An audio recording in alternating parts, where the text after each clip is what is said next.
Драги мои пријатели и пријателки, добро вечер и добре дојдовте во уште едно издание. Јади Бурек. Вечерва ќе имаме една медицинска тема. Што ми е ова на глава? Ево, она, на брзина која се спремаш. Океј. Кој јаде бурек позади? Си го слушам гласот од негде. Знаеш, онако на телефон ги се јави некој.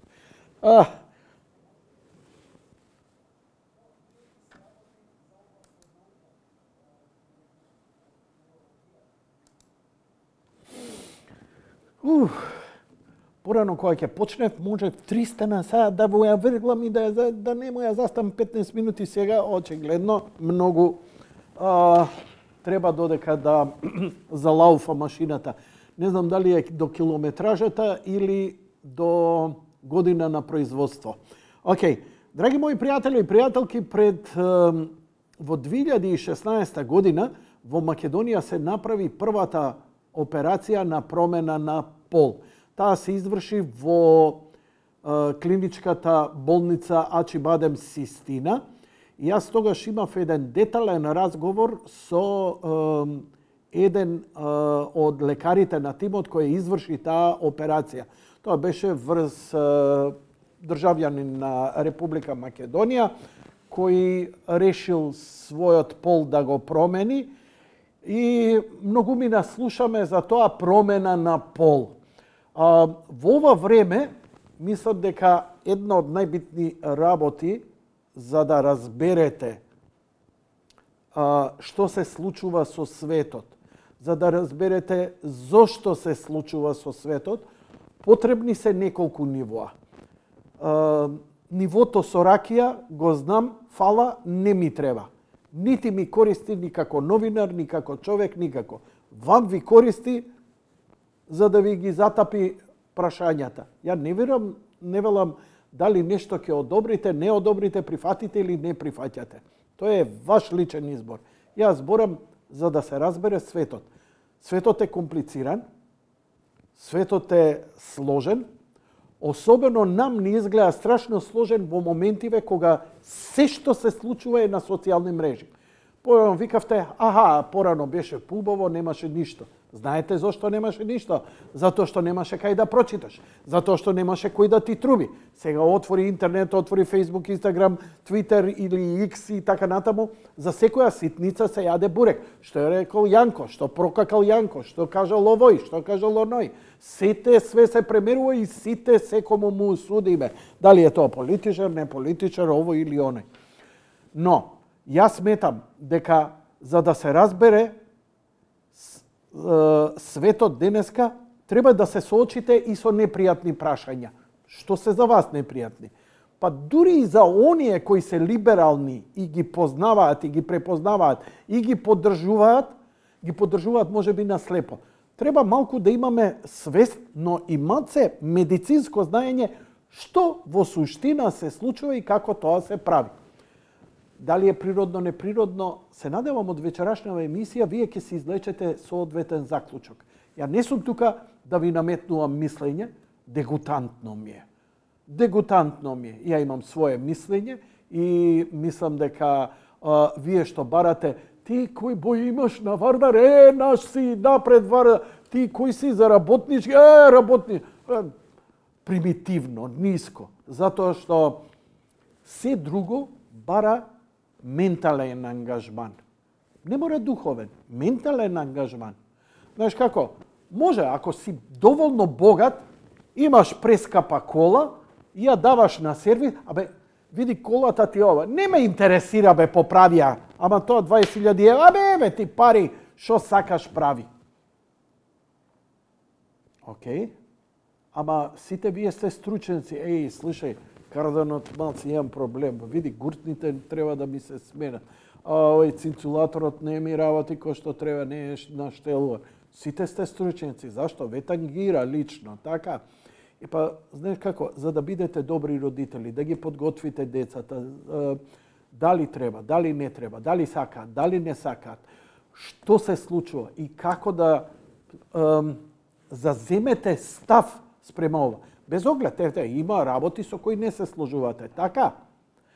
Но за да имаш здрав став и да не страдаш законски, незаконски, морално, етички и така натаму, па и во Божи очи, ако сакате. Конечно, треба да ја познавате, бидејќи запознавање со она што е во малку повеќе детали ќе ве просветли. Може би токму ќе ви ги потврди вашите размислувања, со што ќе имате па аргумент како да настапите како интелигентно битие, како образовано, затоа што ова вечерва е образовна емисија. Имено, час и половина со доктор Мицковски. Значи, нема експлицитни фотографии, нема експлицитни видеа, но е предавање. Буквално, TED Talking без видео, каде што во детали објаснува. Фала му на Господ што ми дал нешто помеѓу двеве уши, да можев да ги поставам добрите прашања, конкретните прашања, логични прашања. Поентата можете да ја слушнете на крајот од интервјуто. Значи, уште еднаш, ова е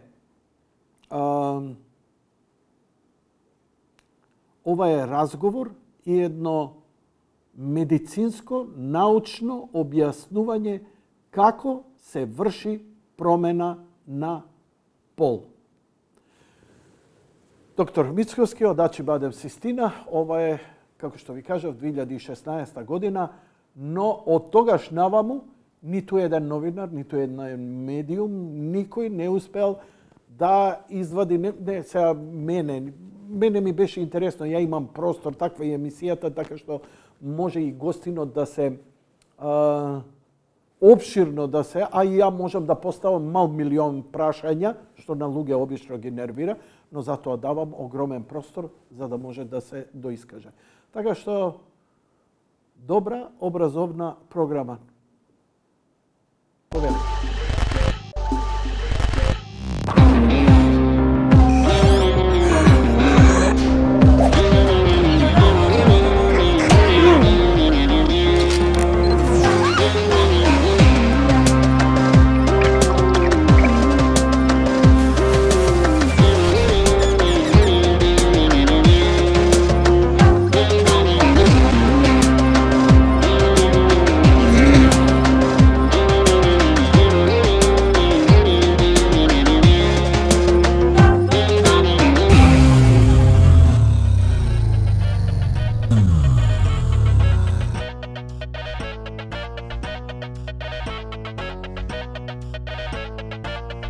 Почитувани гледачи, добро вечер.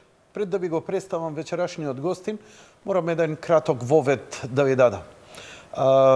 Прво би ве замолил за viewer discretion, затоа што вечерашниот разговор не сум сигурен дека е за најширока публика, ниту сугестивноста на она што ќе се говори вечерва, може би ќе предизвика кај некого непријатност. Не може би, туку и сигурен сум. Но, бидејќи се работи за област од науката, од хирургијата, од урологијата и бидејќи се работи за нешто што е многу ново и уникатно, јас не можев да не пропуштам прилика и да го поканам вечерва гостин во емисијата доктор Александар Мицковски, специјалист, хирург, уролог од уролошката клиника на Ачи Бадем Систина, клиничката болница.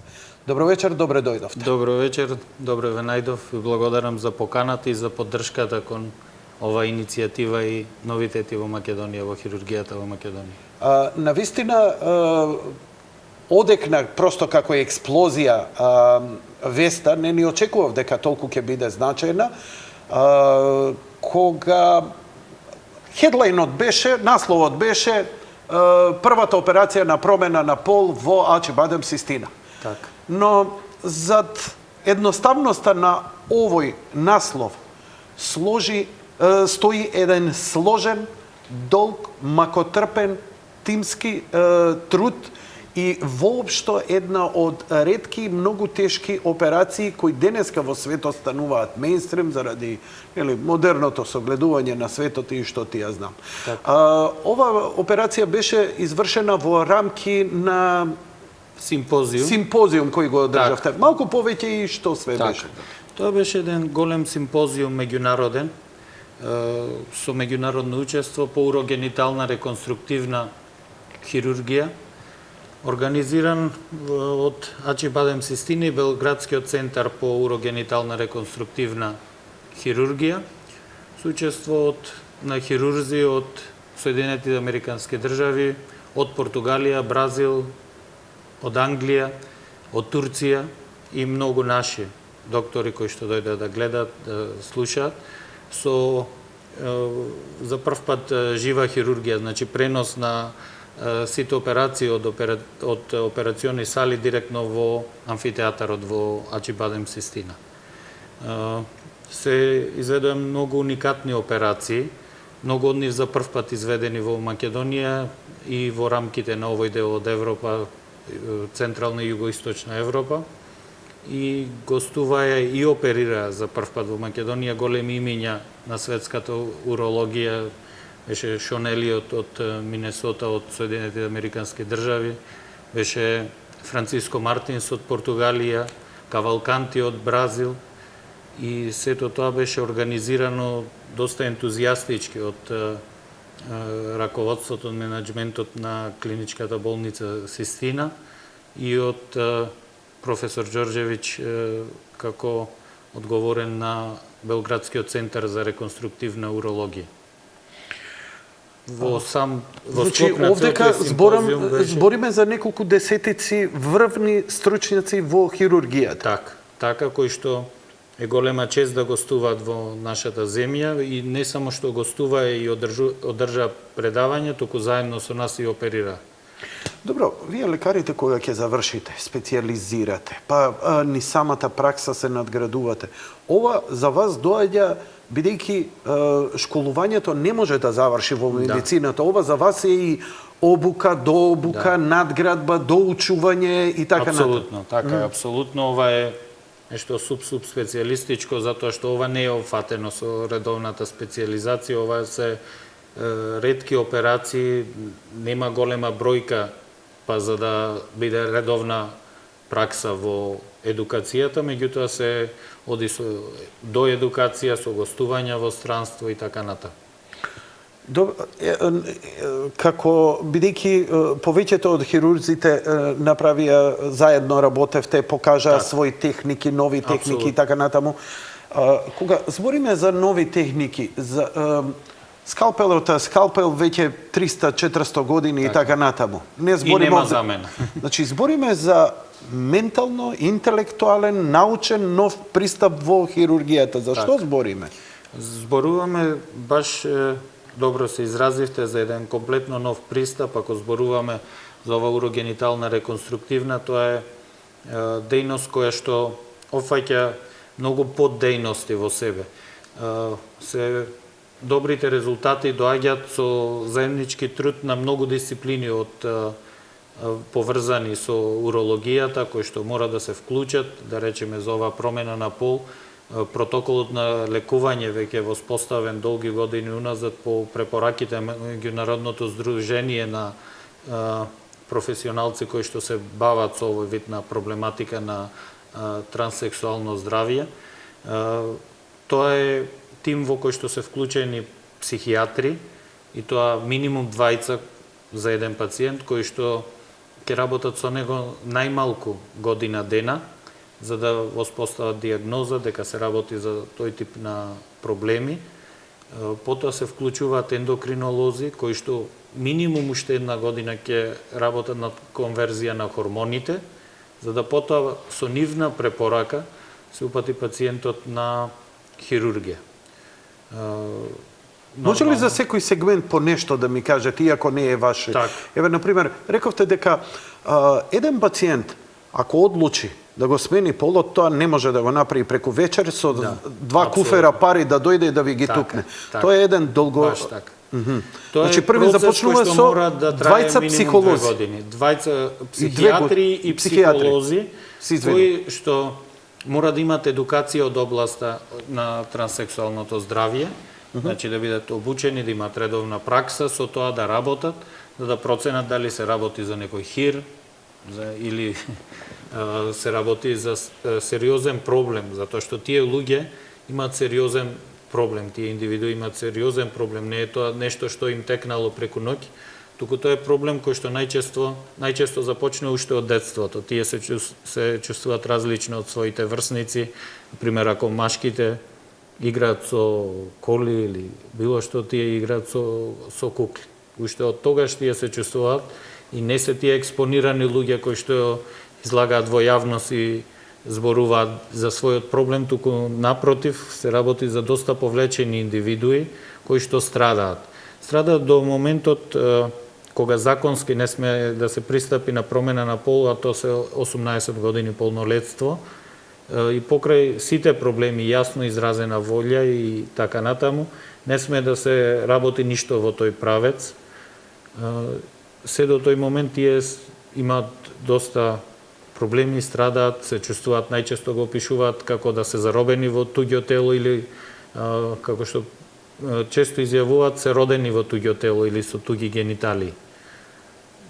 По навршување на 18 година почнува тим од минимум 2 обучени психијатри да работи со нив и тоа по тие правила на Светската асоциација мора да работи минимум 1 година. Значи не може да постави диагноза за време пократко од 1 година и да го упати на прво на ендокринолог за хормонална конверзија, од кога и таа терапија кај ендокринолог мора да трае исто година дена. Дали вие од Даче Бадем Систина имате психијатри кои работеа со овој пациент? Да. Работеше нашиот психијатар во комуникација со професорката Драгана Дуишин од Белград, која што го води тимот на Белградското Сдружение за урогенитална реконструктивна хирургија. Во меѓусебна комуникација пациентот беше иследуван година и пол. Тука или таму? И тука и патуваш. Така. Да. Значи, редовни, тоа се неделни, дневни разговори, контроли? Месечни контроли во Белград, а тука доаѓаше скоро секоја недела. На терапија? На терапија, на разговори. На разговори за да се стекне правилна слика за неговата природа на личноста. Да се види дека има јасно изразена волја и дека стварно се работи за трансродно пореметување. Тоа се уште се води како пореметување, има своја диагноза F64 во меѓународната класификација на болести, која што се лекува и се третира по точно утврдени протоколи. Нема некој мисли вака, некој мисли онака. Точно е утврдено во која фаза што се прави, што смее да се оперира, што не смее да се оперира, што точно во прв акт, некојаш тие операции се во 2 акти. Например, нашава операција беше промена на пол од машко во женско. Значи, само да појаснам, додека сме се уште на почеток, промена на пол не се мисли на онај генетски пол, тоа знаеме, имаше и коментари дека не може да се смени, нормално дека не може да се смени. Кога зборуваме за промена на пол, зборуваме за промена на полот на гениталиите. Значи, тоа е она што им смета, полот на гениталиите. Кај нас менувавме пол на гениталии од машко во женски гениталии, комплетна конверзија која што се заврши во еден акт со операција која што траеше 6-7 часа и некогаш тоа се прави во 2 акти. Тоа сакав да го појаснам. Во втор акт се стават силиконски импланти за гради, има естетска хирургија на лице. Ќе одиме за тоа подосна. Дојдеме втората фаза. Ја им се само едно појаснување морам на гледачите. Почитувани гледачи, бидејќи за мене беше навистина голем предизвик ова гостување и се подготвував да го изведам професионално, максимално и да го илустрирам. Но мене според сите законски акти кои ги претресувавме заедно со мојот главен уредник, не најдовме никаква можност да илустрираме. Морам да кажам дека тие снимки, фотографии за луѓе со ненавикнати такви детали, кои ние се надевам дека докторот ќе ми помогне сликовито да ги опишеме, нема да илустрираме, но затоа ќе се обидеме да ги раскажеме што е можно подетално. Мене ми е искрено многу жал, бидејќи ја не би имал никаков проблем да ја прикажам самата операција, тоа видео постои, но според законските норми, па дури вечера, дури може би после полноќ би можеле да ја прикажеме таа. Ако веќе, но исто така, ќе се обидеме многу внимателно, бидејќи гледам дека гостинот многу добро ја знае терминологијата. Јас се обидувам него да го следам, затоа што е ова многу пипава тема. Во ова модерно време може многу лесно некоја заедница, човекови права и така натаму да се чувствува навреден или повреден. Мојата интенција е да ја потенцирам науката и хируршките достигнувања, без оглед која тема е. Така е. Одиме на делот за ендокринологија. Значи, паралелно додека трае ова, се почнува и вториот дел, така? Така. Значи, делот за ендокринологија се состои во блокирање на машките, во нашиот случај, сега да зборуваме конкретно, се состои од два дела. Првиот е блокирање на машките полови хормони. Тоа се лекови попознати во народот, они кои што се прави комплетна хируршка медикаментозна фармаколошка кастрација. Тие се истите лекови кои што се користат кај напреднат карцином на простата, каде што нивото на машките полови хормони тестостеронот се сведува на нула. Значи, тоа се вика кастрационо ниво. Зошто се сведува при канцер на простата? Затоа што канцерот на простата зависи, е стрикно хормонално зависен и зависи од машките полови хормони, од тестостеронот. И еден од... Ја го имам многу.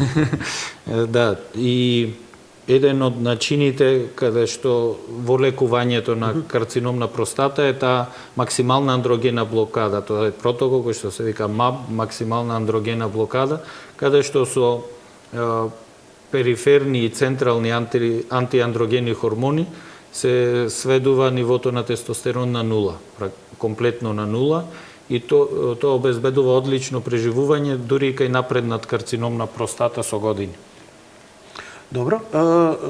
Ова е во рамките на хормоналното... Така, значи во првата фаза се блокираат андрогените хормони, а во втора фаза се зголемува нивото на женските хормони, на естрогени. Се даваат естрогени, нивното ниво се следи редовно. Значи, припремата кај нашата пациентка беше околу 4 години. Но додека пациентот стане он е он. Така. Ако му го прегледаме неговото ДНК, он ќе биде идентификуван како маж. Да. Дали секогаш ќе остане он маж? Да. Колку и да се направи? Значи, апсолутно. не може потполна конверзија не. Конверзија потполна не. Значи, конверзија само на гениталиите. Полот не може да се смени, онај генетски пол никогаш. Што се случува со организмот кога ќе му се променат хормоните? Се блокира тестостеронот, се зголемува нивото на естрогени се зголемува. Кај машеве, например, настануваат промени во типот на феминизација, нежна кожа, пискав глас, повисоки тонови на гласот, почнуваат да се зголемуваат до одредено ниво, некои се задоволни и градите, некои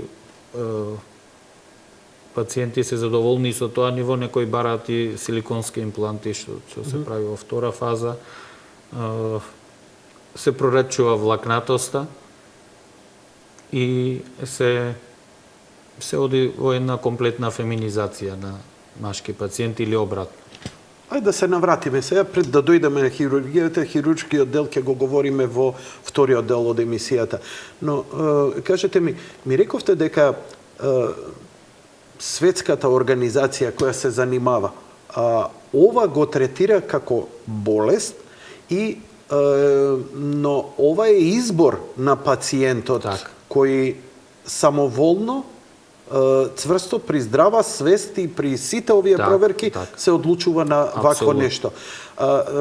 Ја малку ми се стегна, знаеш, бидејќи обично ако кажеш дека промената на пол е болест, можеш да бидеш осуден и така натаму и така натаму. Може ли малку едно појаснување морално, етичко, професионално и научно околу тоа, третманот околу тоа, да ни е нас појасно и заради предрасудите, бидејќи и ние новинарите често не осудуваат заради говор, нели?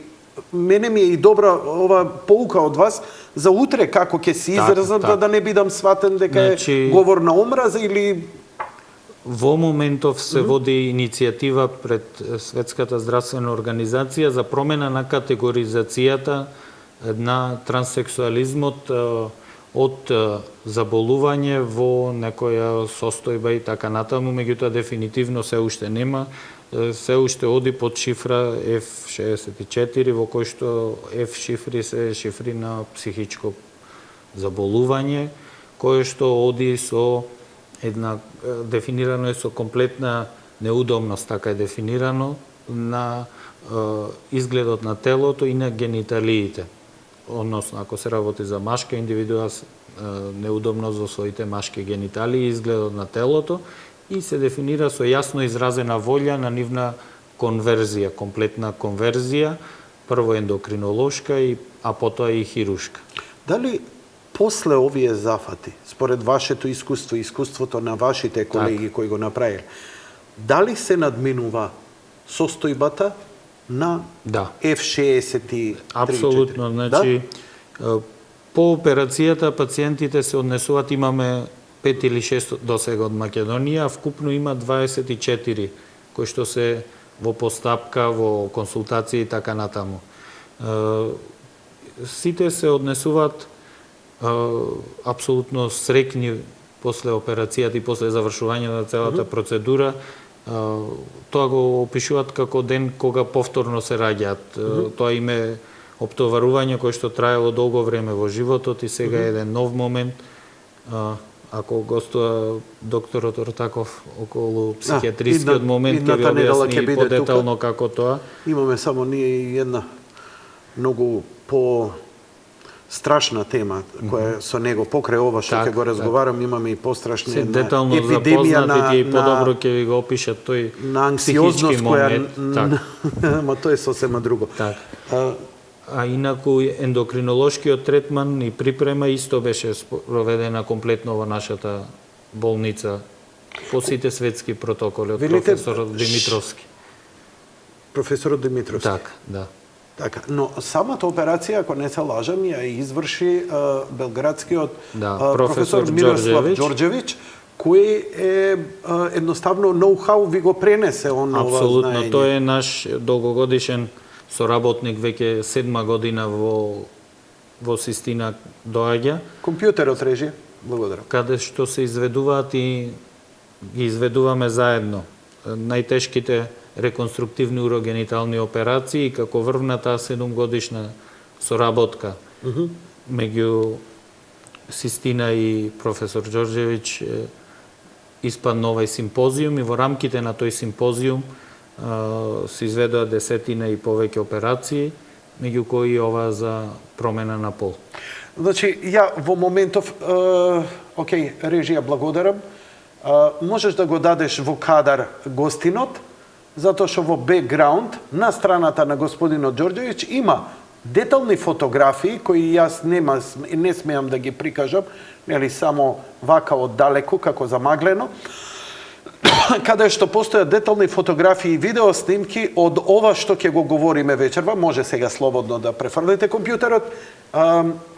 Морам да бидам и многу внимателен од тоа што го прикажуваме, за да не е наша цел да шокираме, туку да запознаеме, а човек кога знае што е, предрасудите се сосема поинакви. Ти Апсолутно. можеш да се согласиш или не, ама Да. вака, интересна работа ми е, значи, овдека не говориме само за промена на пол или за никаков хир, туку за лечење и тука вие не се занимавате само со некоја работа кој некоја осудуваат против Божја, против природна или ваква или некаква, вие се занимавате со сите заболувања, на бубрези, на комплетниот урогенитален тракт, значи бубрези, мочен меур, простата, надворешни гениталии.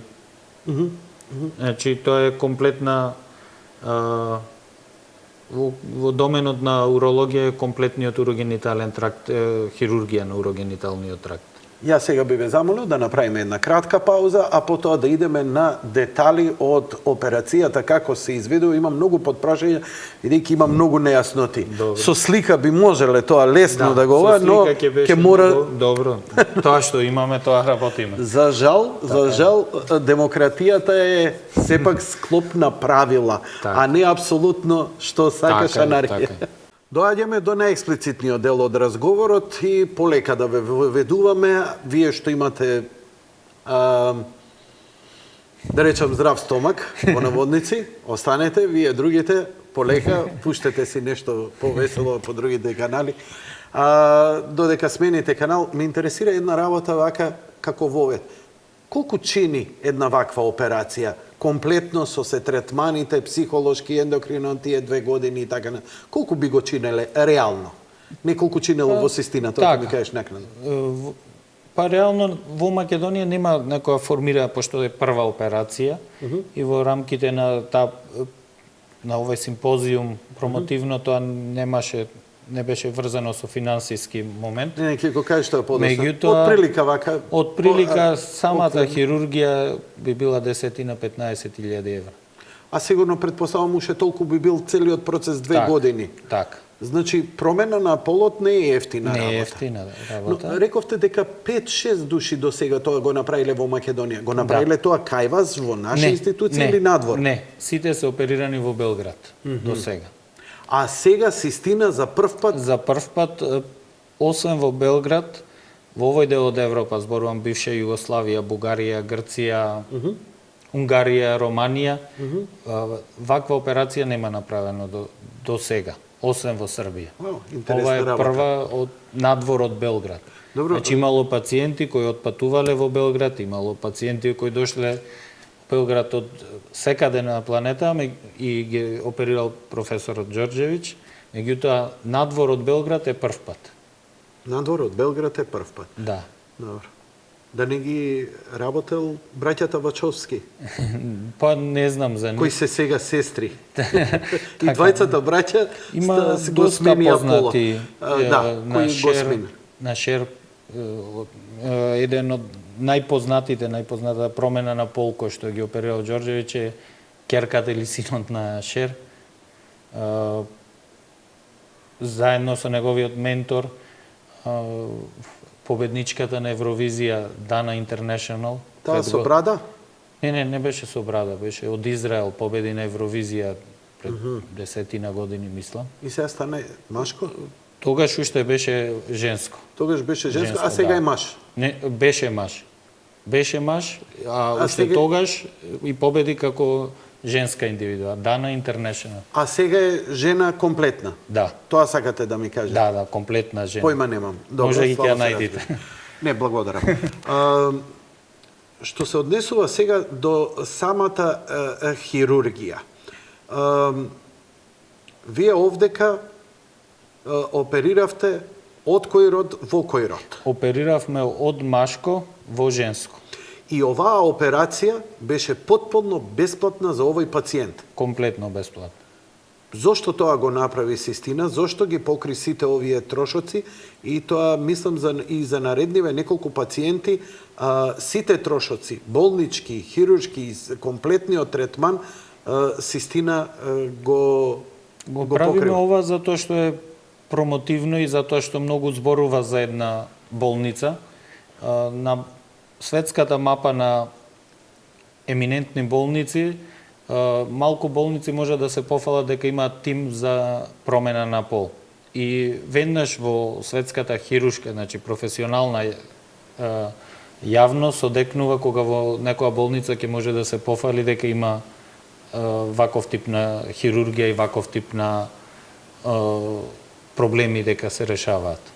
И во рамките на тоа беше овај симпозиум со еминентни стручњаци во кои што не само оваа операција имаше, сите операции беа одбирани подолго време. Ова е плод на неколку годишна работа, беа одбирани, селектирани тешки случаи за работа и сите операции беа спонзорирани од Систина.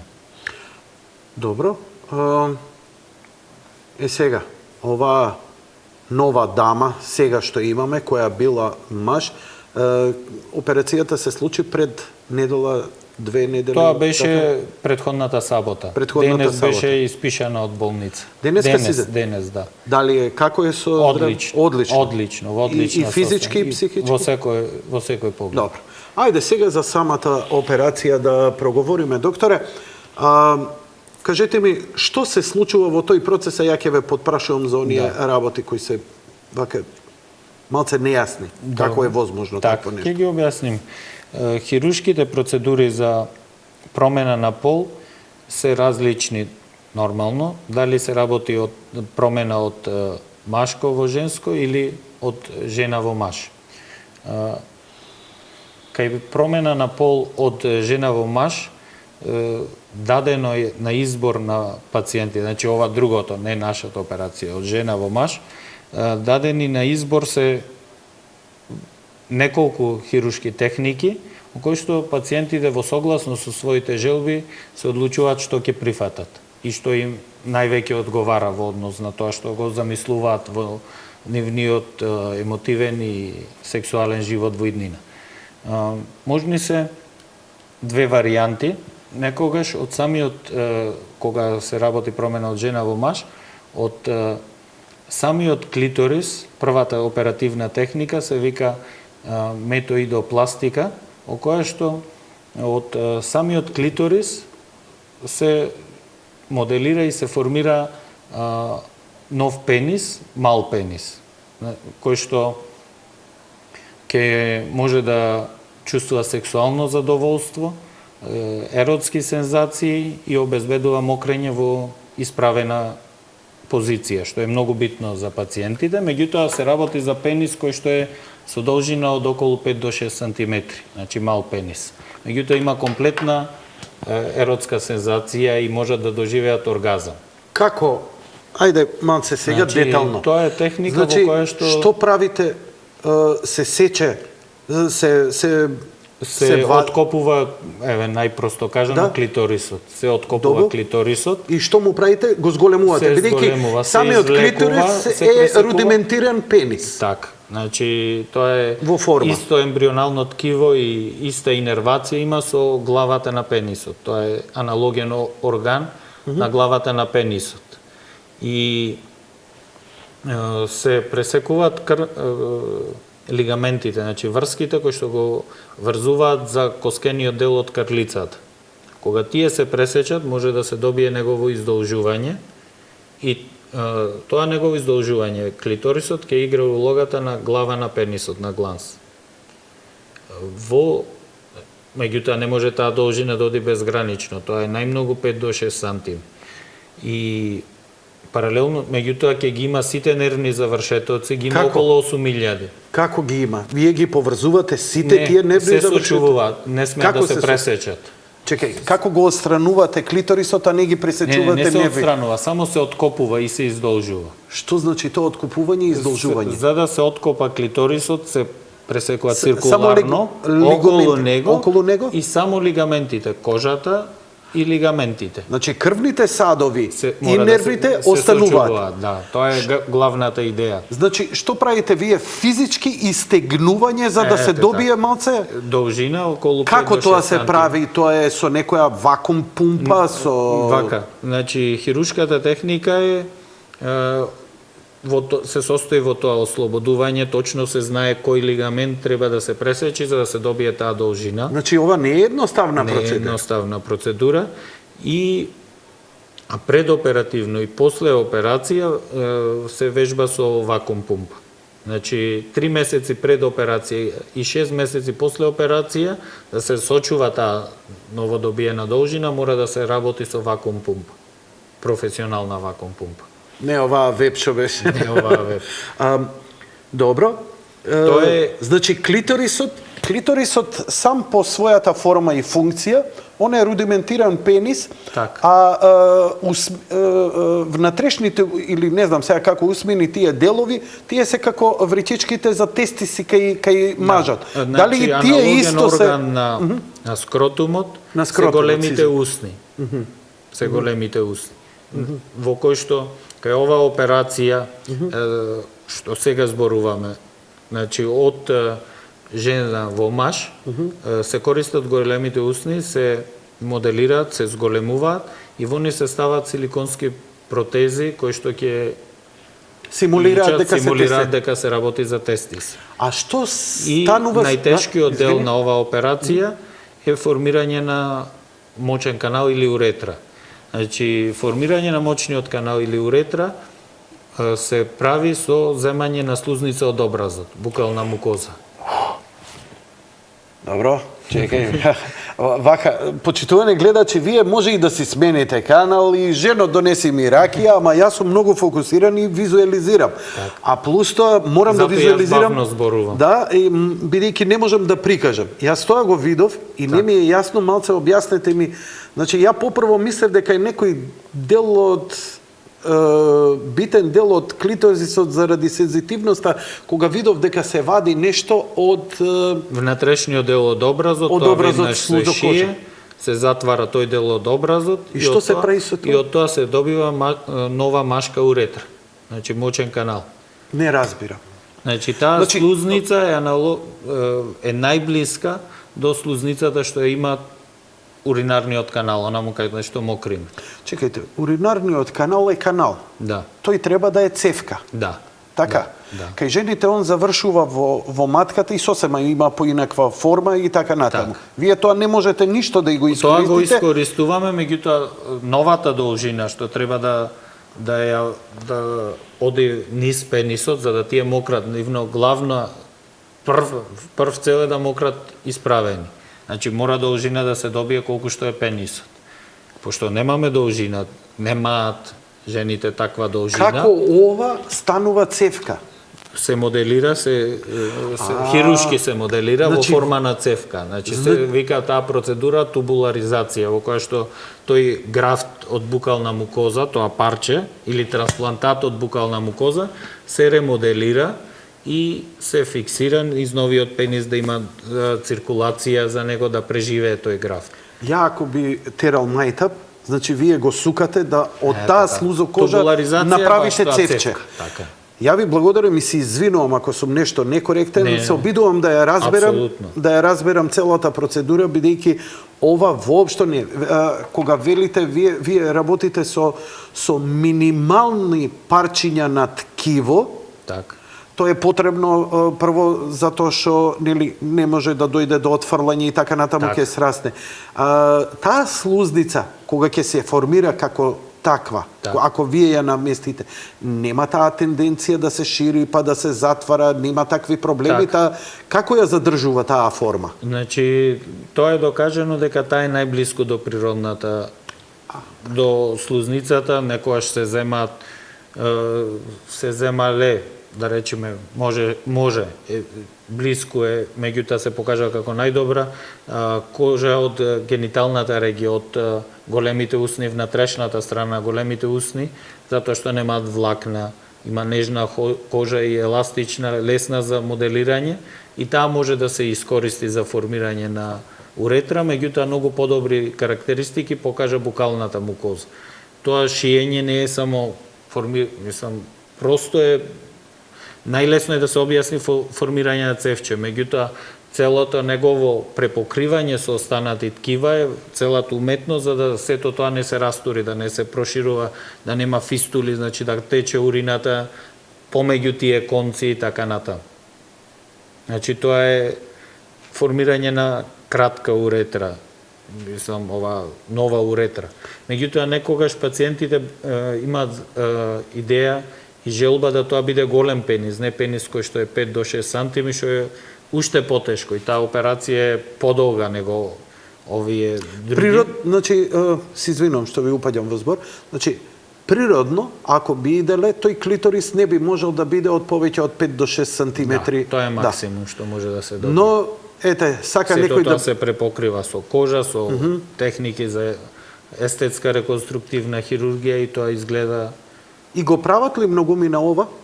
Со толкав пенис продолжуваат ли да живеат? Па, пола-пола, некои како ќе имаат замислено, Значи, така, некои мора можат да се да продолжат така. Да, некои живеат така. И можат да имат функционален секс, Да, да тоа е бидат и тие- они и партнерот задоволени со таа должина? Значи, партнерот не, меѓутоа тие можат да доживеат оргазам, имаат нормални еротски сензации. Партнерот со 5 сантима не, а?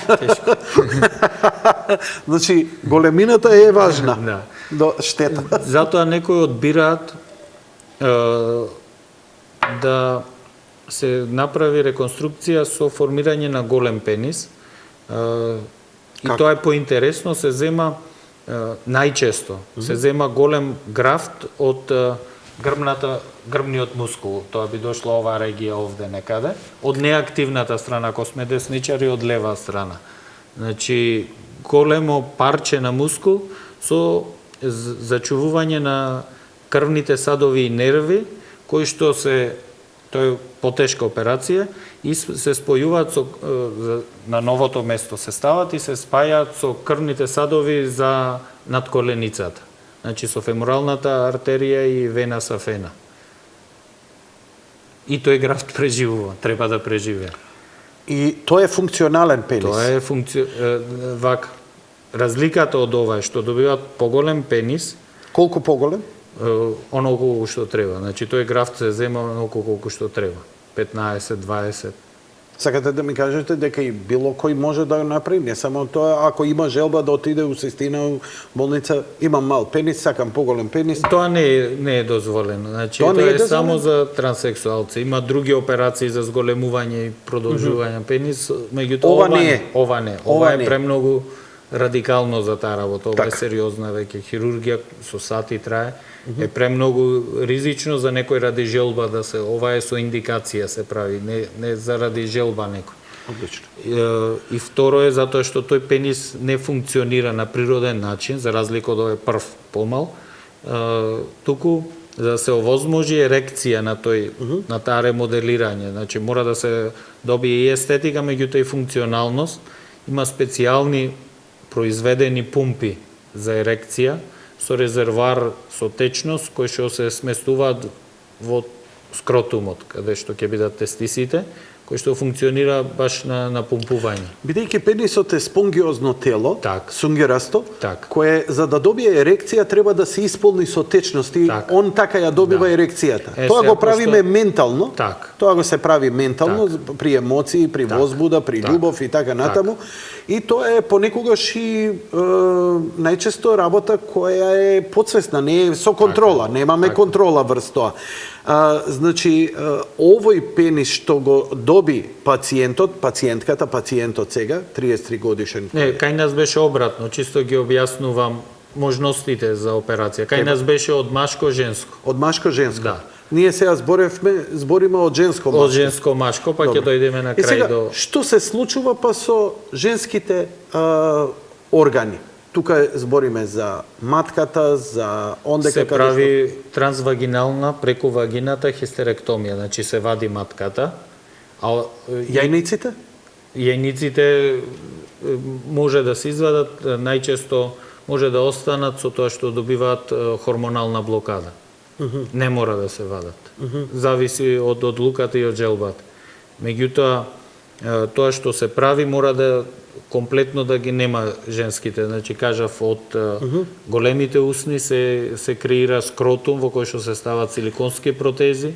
За ерекција на големиот пенис се ставаат пумпи специјални, значи тие се пенис протези, кои што, за да може да има ерекција, сето тоа функционира на хидраулички начин, значи со не може да е на природен начин со стимулација како што кажавте од мозокот, туку мора на механички начин. Меѓутоа и за нив е и тоа доволно. И повторно, значи во оваа втора операција, на крај ќе дојдеме до оваа нашата, во оваа втора операција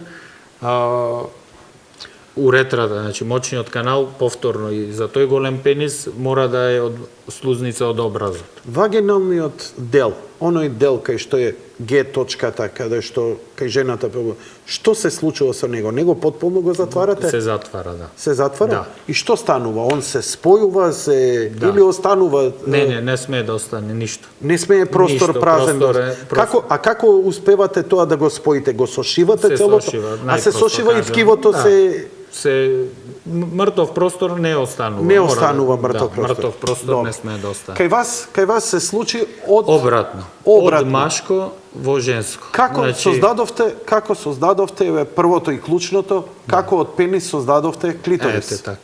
Значи од пенисот, од делот на главата на пенисот, тука се нервните завршетоци и она место каде што е одговорно за еротски сензации и за доживување на оргазам. И тоа обавезно мора да се зачува. И тоа се прави на тој начин што пенисот се вика дисасембли, се разложува на делови. Значи сите негови функционални делови мора да се разделат поединечно. Значи на едно место остануваат кавернозните тела, тие сунгерасти тела за ерекција. На друго место останува мочниот канал, комплетно се одделуваат еден од друг. И на трето место останува главата на пенисот со нервите и крвните садови кои што служат за циркулација и за... Ова за време на операцијата се случува one time, one shot. Да. И, значи, само да повторам. Операцијата почнува со тоа. 3 дела почнува со тоа операцијата. На 3 различни дела. На едно место кавернозни тела, на едно место мочниот канал, на трето место главата на пенисот, откачена, значи ослободена од тие кавернозни тела, која што виси на крвните садови и нервите кои што ќе Како ги одвојувате, а да не ги повредите? Како? Во тоа е цела... Посто нерв е, тоа работиме за милиметри. За милиметарски, да, тие се значи, како влакна. ова е спектакуларно прецизна, ова е многу прецизна неурохирургија веќе. Така е. И од тој гланс се моделира, се отстранува дел за да се добие клиторис. Значи глансот почна да функционира како клиторис. Главата на пенисот. Главата на пенисот. Ама клиторисот има глава. Да, меѓутоа оваа глава од пенисот ќе биде нов клиторис, пошто нема, значи е машко. Ама главата кај машкиот полов орган е многу поголема од што... Точно, да. Како е? И затоа се моделира, се отстранува дел. Меѓутоа мора истите крвни садови и нерви да останат, не смеат да се пресечат. Пак не ми е јасно како успевате да одвоите, бидејќи е тоа сензитивен дел, целиот е испреплетен со нервни завршетоци. Така. И отстранувате дел, а сепак да останат. Сепак сите нерви да останат, да. Како одвојувате ткиво вишок од глава на пенис? Со прецизно препарирање, сето тоа е долги години искуство во работата. Тоа го правите буквално физички, скалпел, хирургија е тоа, така? Ласер? Да. Со електрокаутеризација и со прецизни инструменти за микрохирургија. Тоа ми тоа е, да. Инаку ништо посебни помагала од типот на оперативен микроскоп и такви работи не користев. Стекнавте искуство, би можеле утре значи, и вие да го правиме без професорот од Белград? Тоа е голем, без него сега за сега не. Меѓутоа, голема предност, и тоа го кажа во интервју професорот, заедно со професор Лековски, кој што е наш медицински директор и уролог. Поздрав до него. Поздрав до него, сигурно не гледа. Дека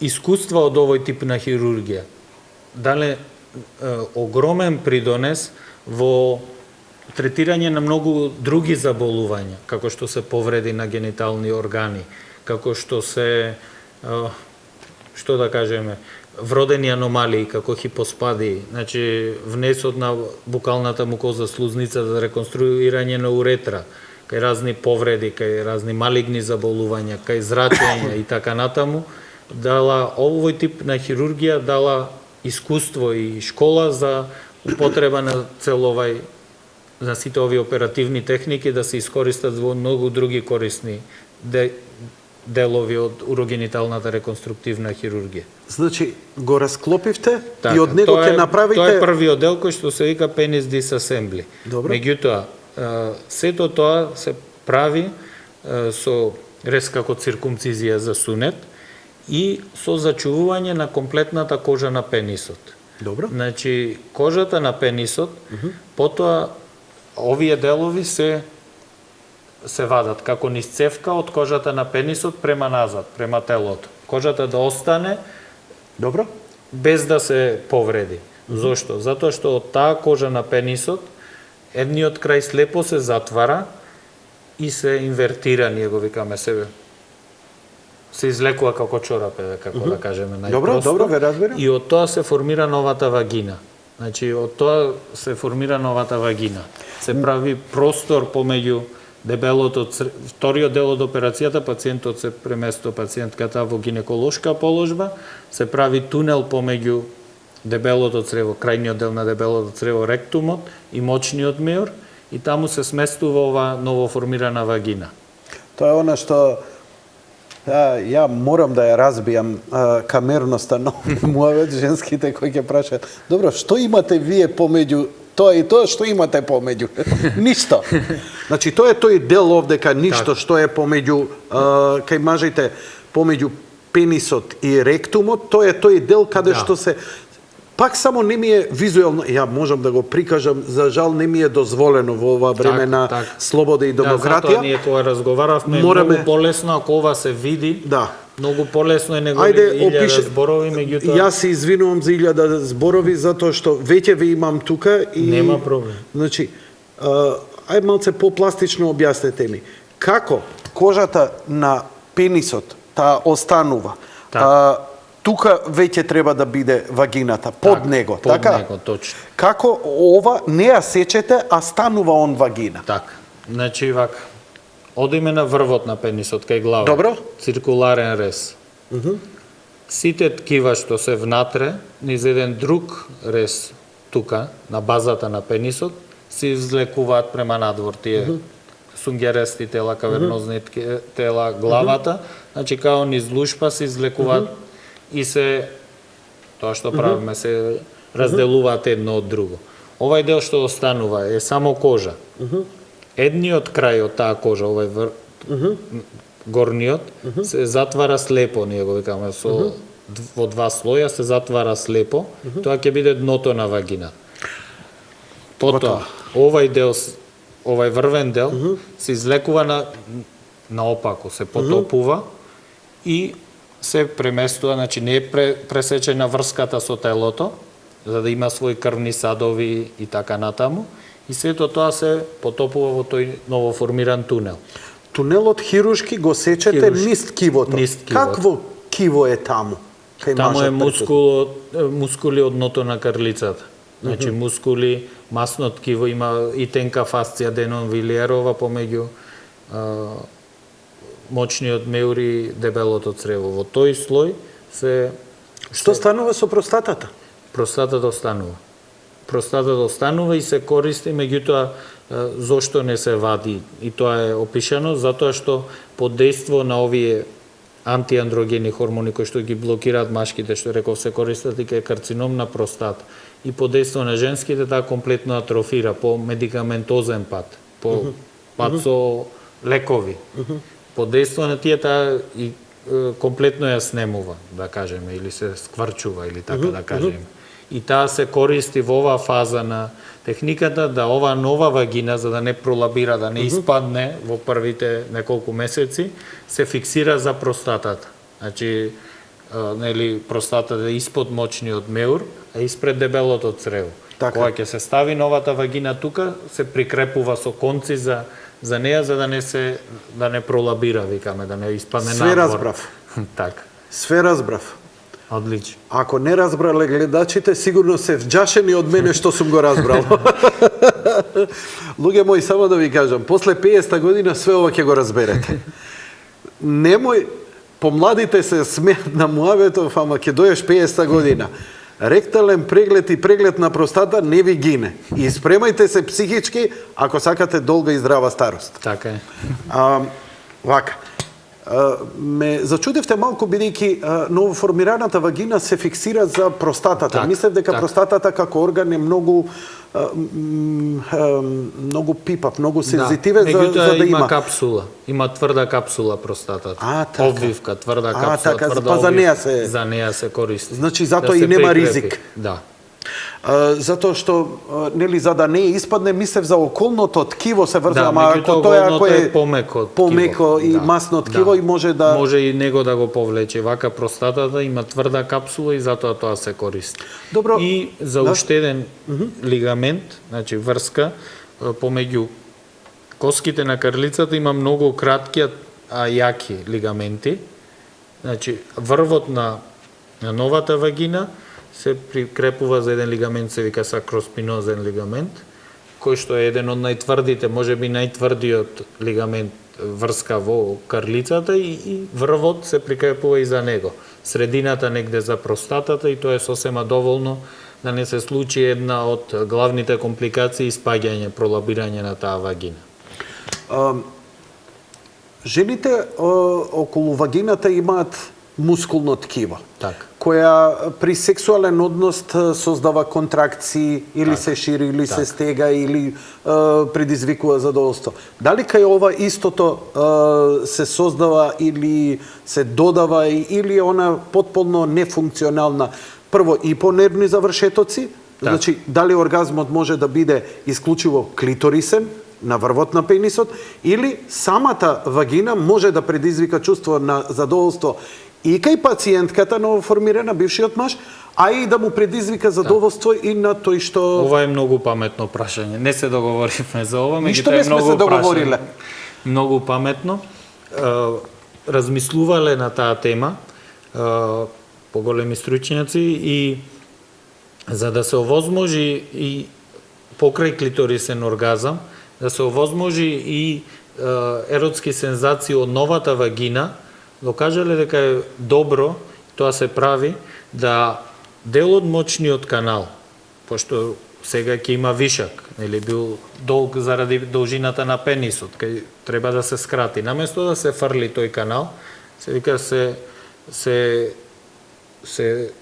става како лента, се детубуларизира, значи ако бил како цевка, сега се пресекува едниот крај, се добива лента и таа лента се вградува во таа нова вагина за да има две функции. Една може да има сексуални еротски дразби, може да пренесува, докажано е тоа. Она има нервни завршетоци? Да. Самата уретра има нервни завршетоци. И второ, лачи слуз и таа вагина може да биде само влажнечка. Да нема потреба од лубриканти кога ќе се стави дел од уретрата во неа.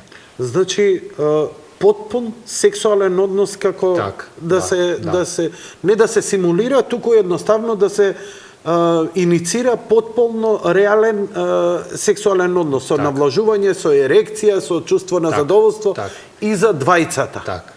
Многу е битно за да биде тој сексуален однос нормален, да тие сунгерести кавернозни тела се отстранат во целост до нивните припои на коските од карлицата. Можеби тоа и така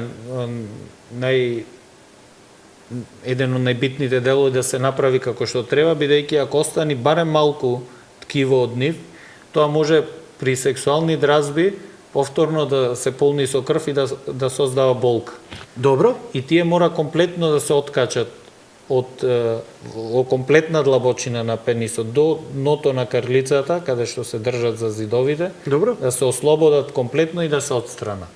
Добро, организмот кога се возбудува, доаѓа до покачување на притисок, лачење на хормони, така доаѓа до ерекција. Кај жената доаѓа до набрекнување на усмините, навлажување на вагината, па и клиторисна ерекција. Дали се во ова е возможно во сите овие, бидејќи организмот, телото природно иде, се стреми кон такво нешто? Симулација на тоа што се случува во клиторисот е она што ќе се случува во тој дел од главата на пенисот, што останал и што ќе го симулира клиторис. Но ќе има он некаква минимална ерекција? Ќе има. Ќе има. Ќе има. Ама нема да биде, да речеме, монструозна, па да изгледа непријатно, па како оние маж-жена во исто, нема да биде тоа... Комплетна, естетски и функционално се гледа да биде комплетно со изглед на нормална жена. Со изглед на нормална жена која нема да делува чудовишно или да изгледа не знам и така натаму. Така. Интересна работа. Така. Интересна работа. Колку време оваа операција трае 6 до 7 часа? Така. Колку е ризична по живот? Бидејќи се работи за периферни органи, претпоставувам дека Вака, значи ризична по живот нормално не е. Не би требало се, ако некојаш нешто непредвидено излезе како секоја хирушка интервенција, има крвозагуби. На нашата операција бе околу 500 мл, пола литар имаше крвозагуба. Има доста делови кои што е нормално да крварат, таа сама ампутација на тие кавернозни сунгерести тела нормално има своја крвозагуба. Се вадат и тестисите. Од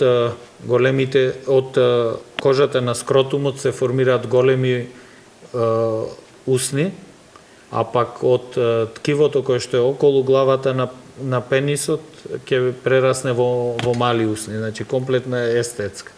Меѓутоа опасност по живот нема, имам мора да се пази на многу компликации, на инфекции, на сите тие работи не сме да има, затоа што е голема реконструкција, големо оперативно поле и така натаму. колку време наназад медицината, хирургијата извршува вакви операции? Прв пат на Балканот е 89-та направена промена пол во Србија, а во светот околу оваа операција прв пат не околу, туку точно 30-та година. Се знае и пациентката во Германија, мислам се вика Лили, се знае точно пациентката која е. Каков е нивниот живот сега после сите овие физички, хормонални, па и психички промени? Дали тие имаат Нормален живот. Нормален живот, има нормални професии. Во тоа не се сомнам. Зборам за нивното физичко здравје. Нивното физичко здравје е најнормално. Значи организмот потполно се приспособува кон настанатата состојба. Организмот е веќе пред операцијата треба да е припремен за новата улога. Комплетно да е има превземено новата улога и тие почнуваат да функционираат многу. После оваа наша операција, овај тип се, ако зборуваме за конкретната хирургија, комплетно враќање на секојдневните физички активности е можно после месец дена, се препорачува после месец дена, а на сексуални активности после 3 месеци. Значи е за кратко време.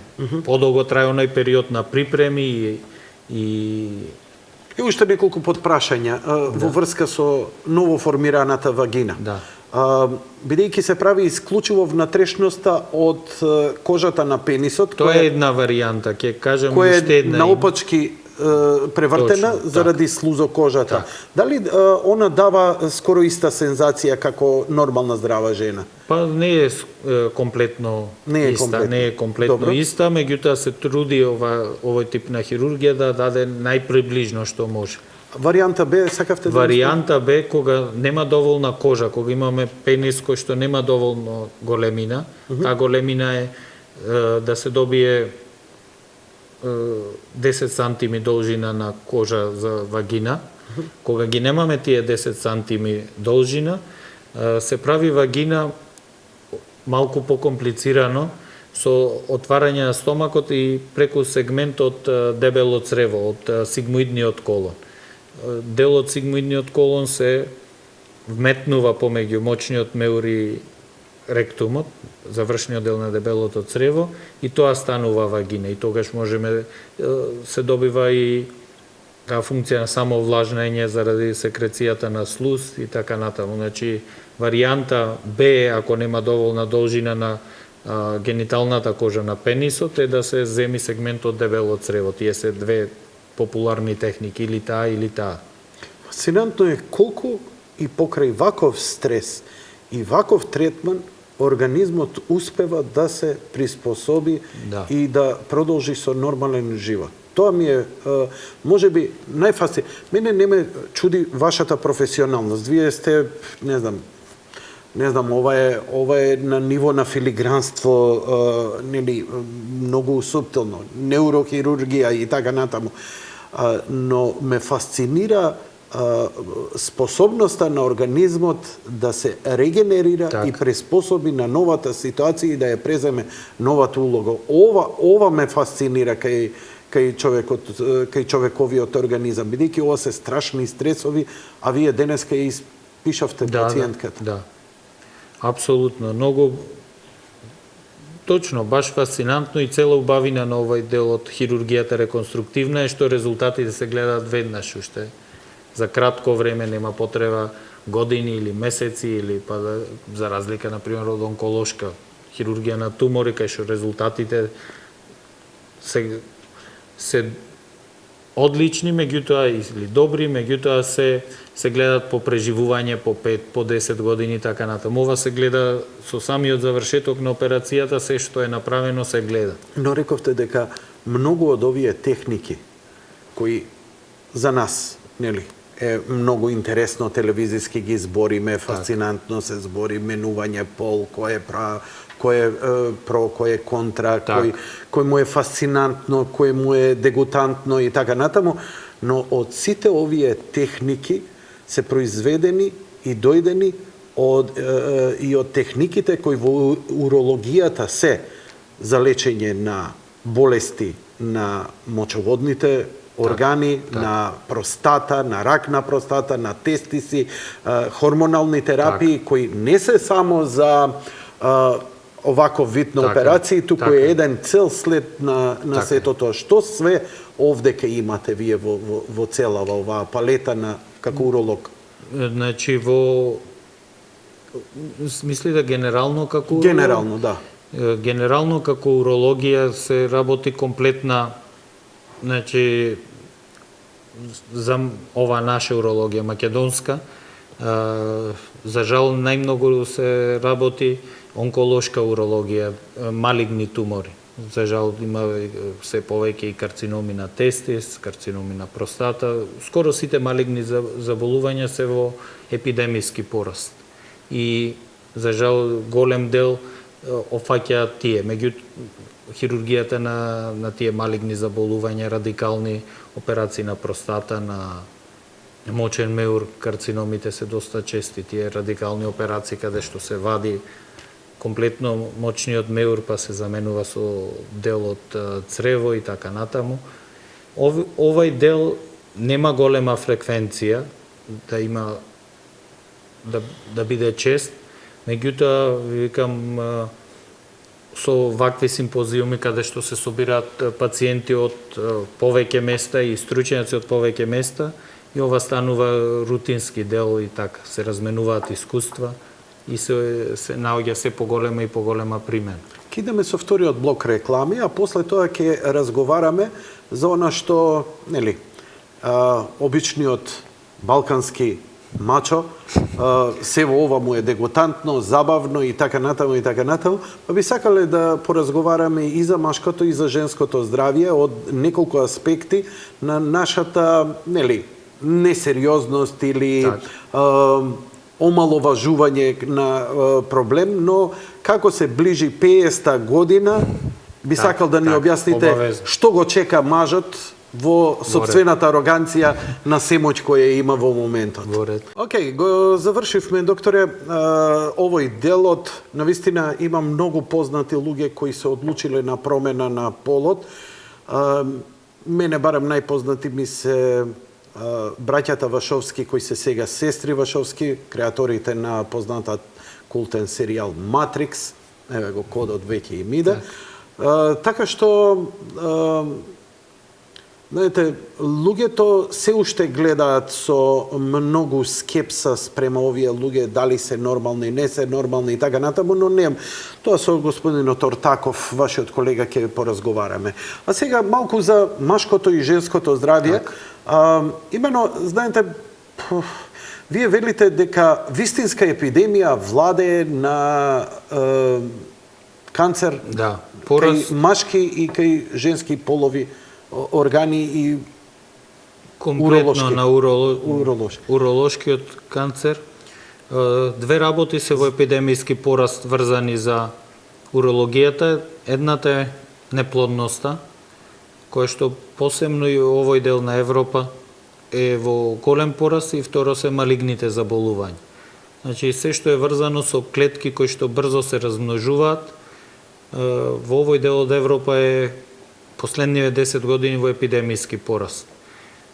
Има шпекулации кои што не може до крај да бидат потврдени дека сето тоа е врзано за зголемениот фон на ирадиација што во овој простор го има по сето тоа што се случуваше на Косово и бомбардирање со сиромашен ураниум и така натаму, кое што секако има своја улога и покрај сите останати фактори во исхрана, во современ начин на живот. И Чернобил го имавме. Така. Меѓутоа, ова беше доста блиску до нас.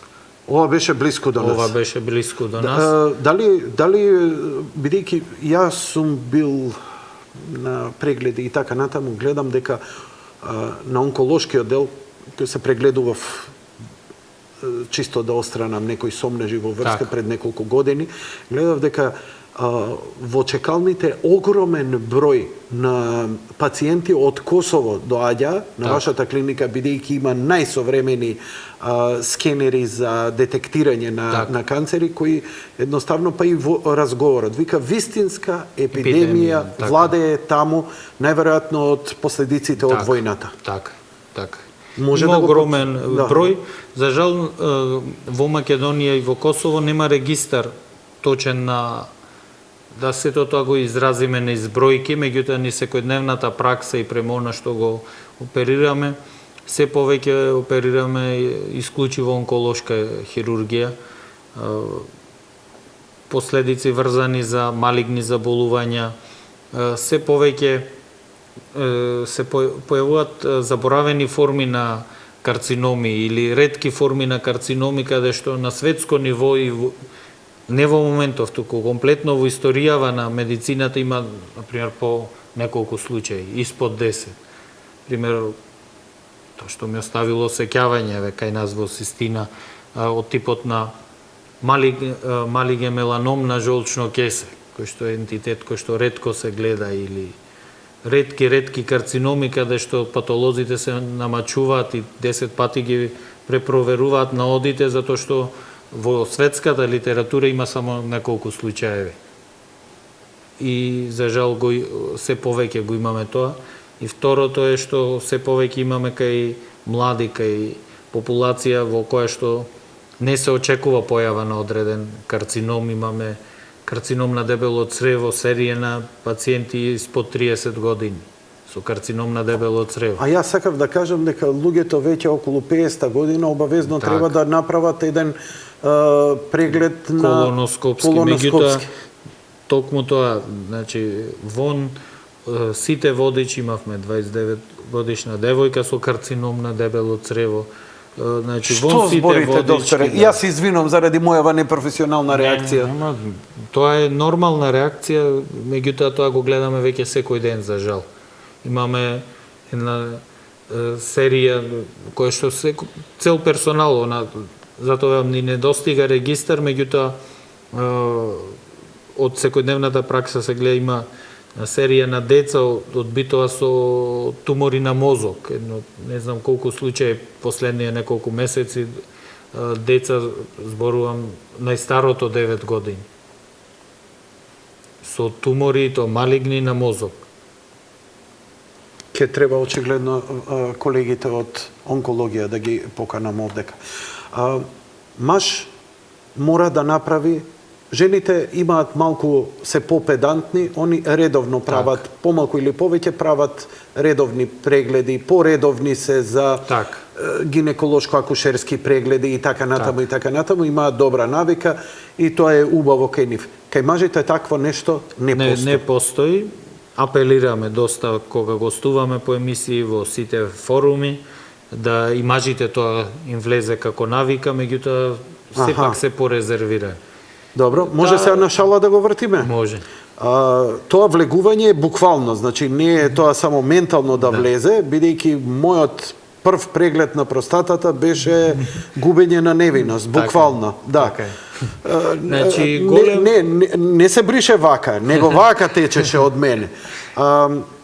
Дали се уште, бидејќи од тогаш, бидејќи имав конкретен проблем, а и кој не го имал, дали прегледот на простатата, кога, бидејќи кај вас многу фино поминав, со ехо и така натаму, неинвазивно, без колоноскопии, без анестезии и сето тоа. Но често пати, за да се провери конзистентноста и зголемувањето или тврдоста и така натаму, мора физички да се вие да ја допрете. Простатата. А таа се прегледува исклучиво со преку ректумот. Така е. Значи прст во ректум за да се притиска. Зошто ваква за нормален балкански маж, ја почне гласот да ми дътка на темава, но кога е во здравје во прашање, не знам човек што све не е спремен да понатаму. Но во овој момент е мажи вика, после тој преглед ја реков, викам, ќе умрам, али ја ова уште еднаш не можам. Така е. Тоа е нормална реакција, меѓутоа за нас кажува многу. Значи, едно е слика, па макар и најдобра, меѓутоа сето тоа е слика. Компјутер, магнет, се е тоа слика.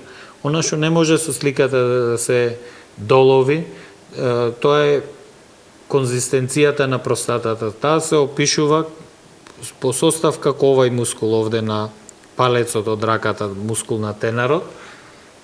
И секоја промена и најрана на осмислена појава на малигно заболување на простатата се манифестира со затврднување. Се пипа чвор, па од најмало, као врв од игла, па поголем се напипува некој јазол. И тоа да не се покаже ни на крвна слика, а да не се покаже ни на... Најрано откривање со овај дигиторектален преглед. Значи... И затоа во сите препораки на уролошките асоциации, зборувам на светско ниво, Европската уролошка, Америчката уролошка асоциација, е тој преглед е симната границата од 50 години на 40 години. Значи, еднаш годиш. Барем еднаш годишно да го направи маж. Да.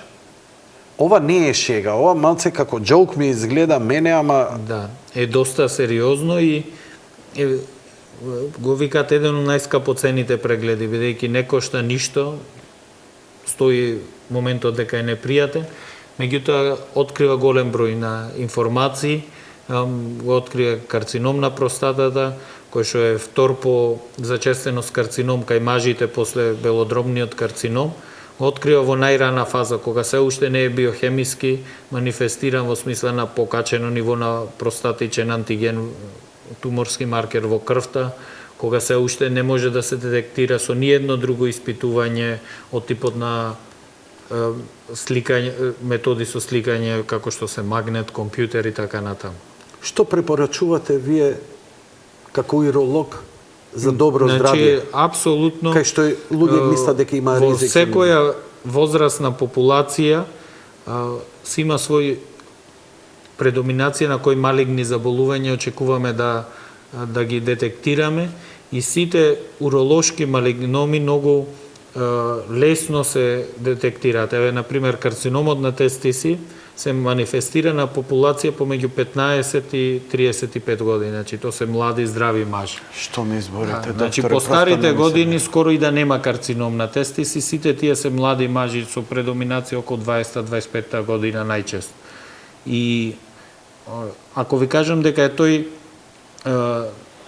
се открива многу едноставно со преглед и со само преглед, како жените што ги прегледуваат градите за откривање на карцином на гради, така мажите, поготово младата популација која што е најподложна, треба да извршува само преглед на тестисите. Секое затврднување, секоја грудка која што не боли, е високо суспектна за карцином и одма треба да ги донесе кај уролог.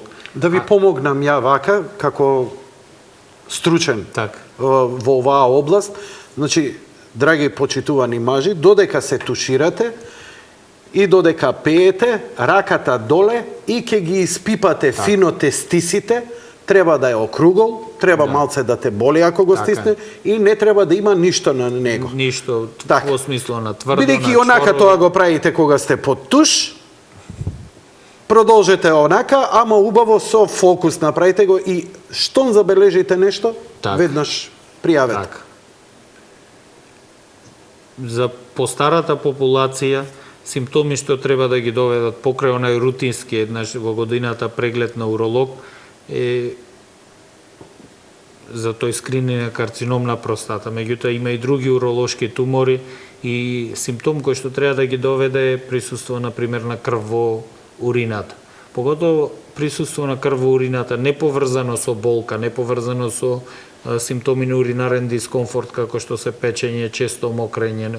Ноќно мокрење е високо суспектно, сомнително за некој карцином на мочен меур, може карцином на бубрек. Сите тие дават како прв симптом нити болка, нити било што друго, туку безболна хематурија, безболно присуство на крв во урината. Интересно е што препорачувате ли посебни режими на живот и исхрана? Ваш колега, директор на онкологија на државна клиника, во клиничкиот центар, констатираше дека е вистинска епидемија на карциноми, а исто така епидемија на несериозност и несериозност на сваќање на сериозноста на ситуацијата кај машката популација за преглед на простата и така натаму ваков преглед. Уопште неќе, дај ракију и све е у реду. Сакам да кажам дека он констатираше дека кај луѓе кои се вегетаријанци или поголемиот дел, зборам преку 90% од исхраната им е вегетаријанска и не содржи индустриско, преработено, пржено, црвено месо и така натаму, се далеку помалку поподложни на овие канцерогени. Апсолутно. Не е апсолутно право, ама генерално вика многу ретко вегетаријанец ќе видам заболен од рак. Значи, врзано за овие социјални фактори на исхрана, на пушење, можам две работи да кажам кои што се сигурно потврдени. Прво, уротелниот карцином, карциномот на мочен меур, на мочоводите, на собирниот канален систем од бубрезите, значи три големи органи, бубрези, мочоводи, мочен меур, се врзани за пушењето. Еден од ретките, за сите во принцип важи препорака дека пушењето смета и така натаму. Меѓутоа за два карциноми е медицински докажана поврзаноста со студии и тие два карциноми се еден е белодробниот карцином, а другиот е карциномот на уротел, на мочен епител, значи на мочен меур, на мочоводи и на собир. Никотинот делува и таму при екстракцијата. Апсолутно. И второ што се знае како фактор од исхраната кој што па превентивно дејства на појавата, односно на непојавата на карцином на простата, тоа се патлиџаните, црвени патлиџани. Дури многу... Простете, повторете реченицата. Значи, црвени патлиџани е докажано со студии, го пишува во сите водечки препораки од водечки уролошки асоциации, дека делуваат протективно на простатата. Црвени патлиџани. Црвениот домат. Обичен домат. А што сме правеле ние до 16 век пред Коломбо да се врати? Добро. Докажано дури црвениот домат. Да.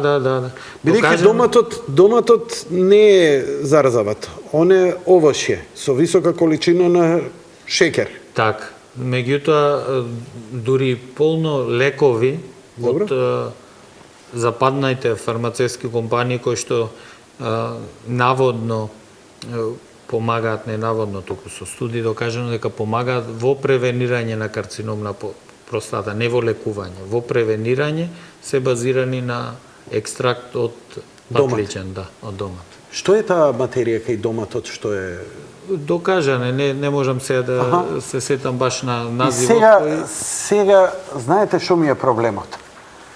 Сега проблемот ми е како црно вино и патлиџан и домат.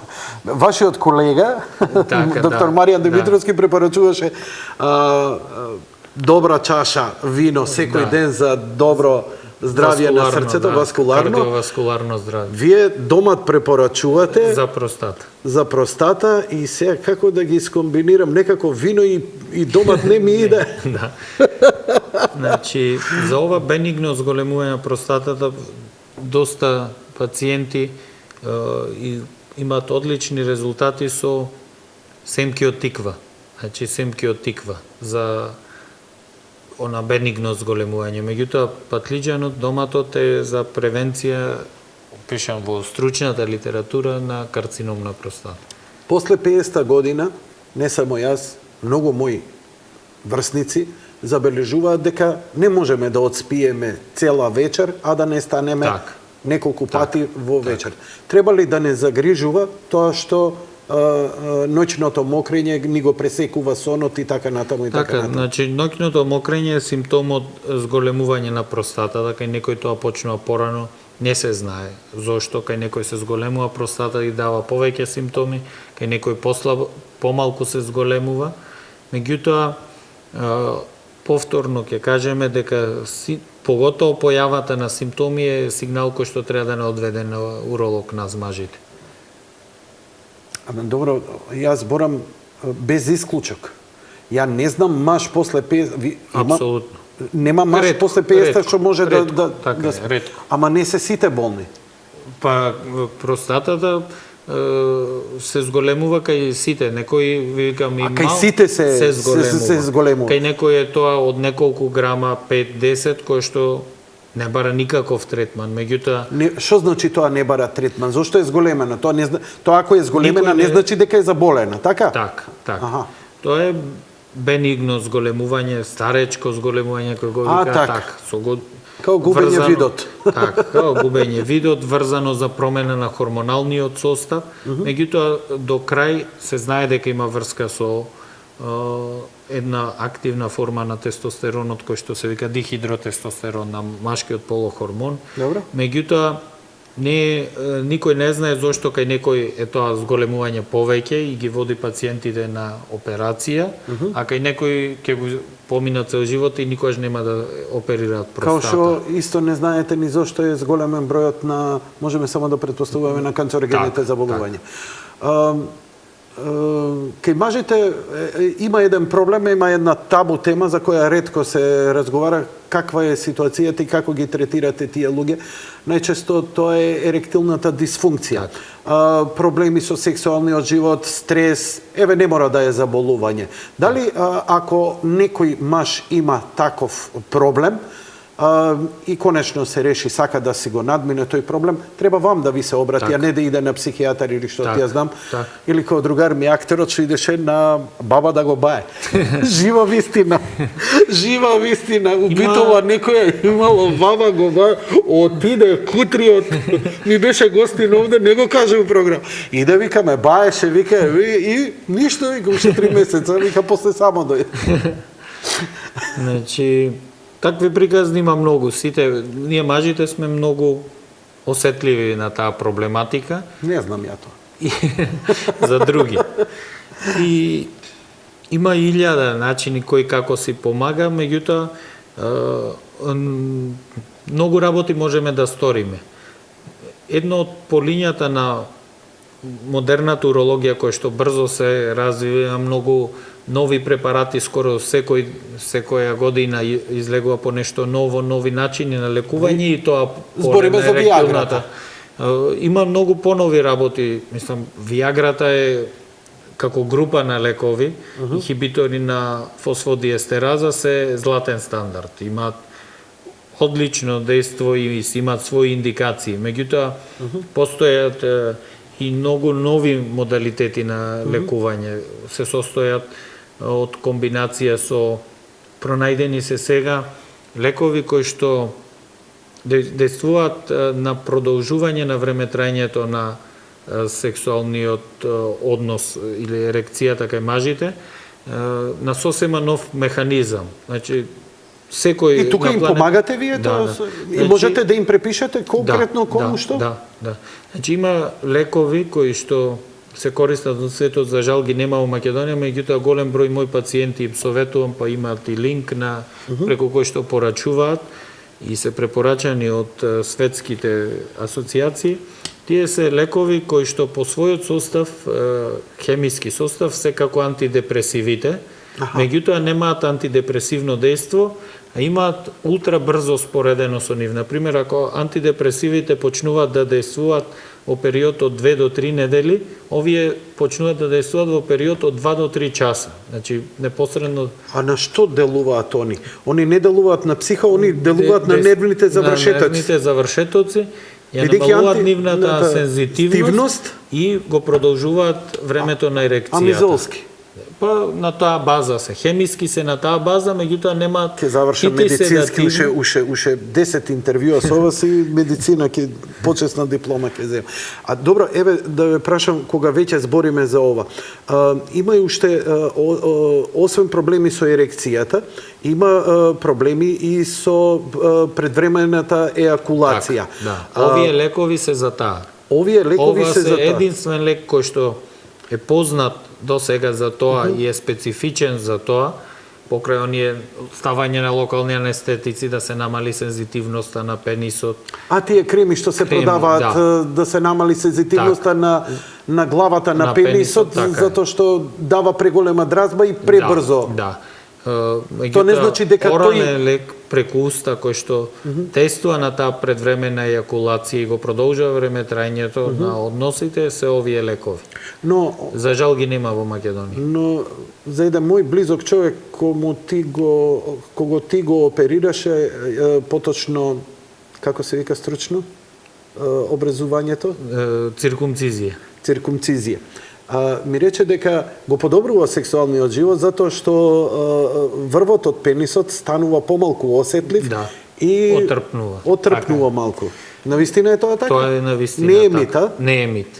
Не.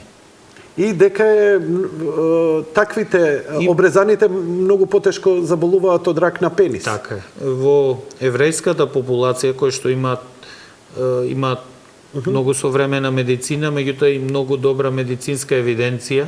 Последните 10 години имаат само неколку случаи кои што се ритуално прават циркумцизија сунет. Кај евреите последните 10 години само на прсти се бројат случаите на карциноми на пенис. Така да многу двојки еве и кај нас се одлучуваат на циркумцизија уште во раѓалиштата. Исто како во Америка. Пораснат сум со едно сознание, сосема лично сега, дека секогаш кога имаш проблем со бубрек, со мочоводни печење, некое воспаление, вирус може од грло да ти се спушти доле и така натаму, увиниот чај дека е жив спас. И понекогаш имам потреба, ќе сварам неколку литри, неколку дена го пијам и се чистам. Ми помага ли воопшто мене таквиот однос кон тоа воопшто? Хербалната медицина во урологијата има голема улога, меѓу нив увиниот чај од брусница имаат голема улога во воспалителни заболувања, па дури и кај пациенти со калкулоза, значи со камења на уринарните патишта, советуваме покрај зголемен внезна течност и тој зголемен внезна течност се биде и чаеви. Баш од таа група, како увин чај, како брусница. Многу хронични воспаленија, како хроничници. Увемикс и домати и брусница. Така е. За добро здравје. Океј. Вау, исцрпевме темите. Да ве ослободам, ја ви благодарам. Ви благодарам и јас. Беше одлична емисија и така, ми е чест што ме поканивте во вашата емисија. Ја, како и секогаш, се обидувам максимално да не знам, но максимално да излечам за да дознам. Така. И лично ја и од вас, а за атер на гледачите. Почитувани гледачи, простете ми, ние дури и на пауза со мојот колега од режија се расправавме околу тоа, бидејќи што можеме да илустрираме или не. Навистина, неубаво беше што оваа емисија ништо не можевме да илустрираме од овој дел, но за жал законските норми нас не ни овозможи. Јас знам дека некои снимки иделе во вести, но во вести наводно било дозволено заради тоа што било вест, па било кратко, а додека во вакви емисии не смее, освен во категорија плюс 18 црвена, која може да иде само после полноќа, ја тогаш немам термин. Дури и диаграми некои да се покажуваат, ја можев да се сложам, но моја проценка беше како новинар. Или да го покажам тоа, хардкор, онака како што е, а ако не можам, тогаш вербално, максимално да го изговориме тоа низ разговор.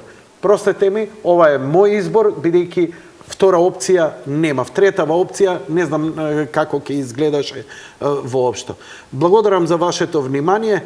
Лека ноќ и пријатно.